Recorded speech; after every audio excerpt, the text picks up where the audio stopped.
मुख्यमंत्री पशु स्वास्थ्य योजनेअंतर्गत 1962 ही जी टोल फ्री सेवा आहे, यात एक वाहन आपल्याकडे 2022 पासून कार्यरत होतं. हो हो मधल्या काळात 3 ते 4 महिने झाले ती सेवा बंद झालेली आहे. हो ते ॲक्च्युली कॉन्ट्रॅक्ट बेसिसवरती तिथे नेमणूक झाली होती आणि तो कॉन्ट्रॅक्ट संपला, त्याच्यामुळे त्यांचं सेवा ती सध्या बंद झाली आणि अतिरिक्त कार्यभार दिलेला आहे. आपण उदास येथील कृष्ण विकास अधिकारी श्री डॉक्टर शिशुपाल मेश्राम यांच्याकडे अतिरिक्त कार्यभार आहे. पण ते डॉक्टर शिशुपाल मेश्राम कधीच येत नाही आणि कारण की मानकर साहेबांनी 3 वर्ष ज्या पद्धतीने चांगली सेवा दिली आणि गेल्या 3 महिन्यांपासून त्यांचा चार्ज संपल्यामुळे ती सेवा आता कोलमडली आहे, तर त्याचा आर्थिक जो भूदंड आहे तो पशुपालकांवर मोठ्या प्रमाणात बसतो आहे.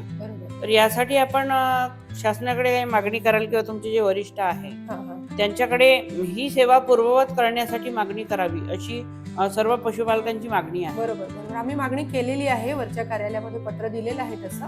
आणि हे ज्या कंपनीचं कॉन्ट्रॅक्ट होतं शासनासोबत त्या कंपनीचं कॉन्ट्रॅक्टच संपलेलं आहे आता सध्या.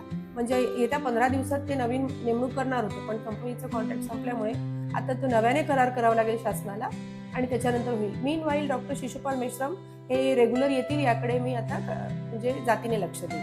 आणि दुसरी गोष्ट, लसीकरणाचा जो विषय आहे, पशूंना काही साथीचे रोग होऊ नये यासाठी जी उपाययोजना आहे, तो लसीकरणाचा जो विषय आहे तो पण रखडलेला आहे. नाही, काही उमरेडमध्ये काही पॉकेट्समध्ये लसीकरण राहिलेलं आहे आमचं, तर ते येत्या 1-2-3 दिवसामध्ये आम्ही ते पूर्ण करण्याचा प्रयत्न करू. बाकी ग्रामीण भागामध्ये आमचं तोंडखुरी पायखुरी लसीकरण झालेलं आहे आणि पशुपालकांना काही अडचणी जर आल्या तर सरळ आमच्याशी संपर्क साधावा, आम्ही त्यांच्या सगळ्या अडचणी दूर करण्याचा पुरेपूर प्रयत्न. माझा नंबर मी 9764890548. डॉक्टर अस्मिता जगझापे, सहाय्यक आयुक्त पशुसंवर्धन.